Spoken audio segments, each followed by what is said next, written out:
اسمع بعضا من أخبارنا. تقول الأخبار أن الشعب السعودي المحتار أنفق أكثر من 80 مليون ريال دعما لبطلهم في برنامج الخنا والزنا أكاديمي ستار. يا للعار، ربنا لا تؤاخذنا بما فعل السفهاء منا. وأزيدك من الأشعار. ذكرت صحيفة نيوز اوف ذا وورلد البريطانية هذا الخبر المخزي في عددها الصادر في يوم الأحد الماضي. يقول الخبر أن ثريا سعوديا تحتفظ الجريدة باسمه عرض 1,000,000 جنيه استرليني، أي ما يعادل أكثر من 6 ملايين ريال، على الممثلة البريطانية الهندية الأصل التي أترفع عن ذكر اسمها لطهارة هذا المكان.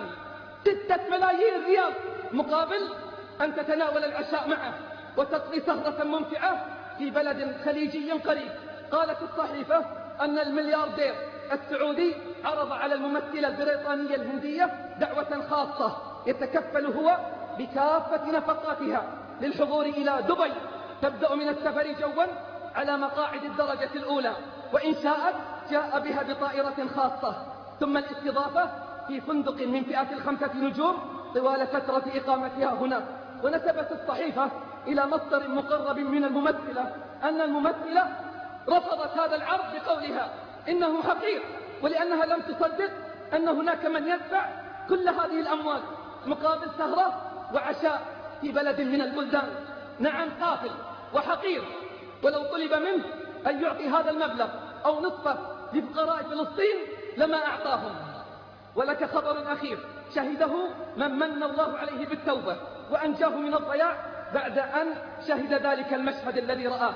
يقول لي: شهدت منافسة في مرقص الليلي خلف الجسر هناك، تنافس فيه 2 من أغنياء المنطقة على شراء باقات الورود للراقصات والعاهرات.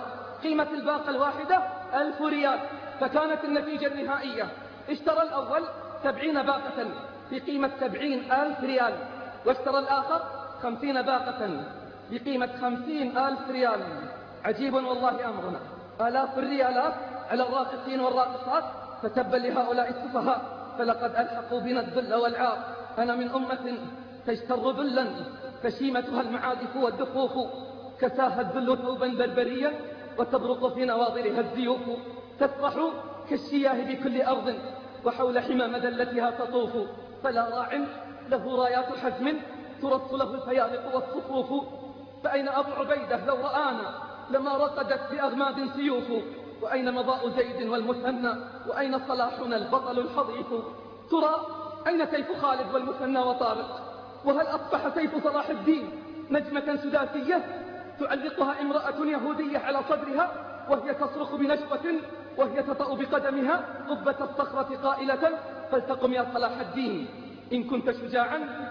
ونحن في خيبتنا نحو أسوار القدس نقتتل، من أي باب سندخل، وما هي التنازلات التي سنقدم وتحصل.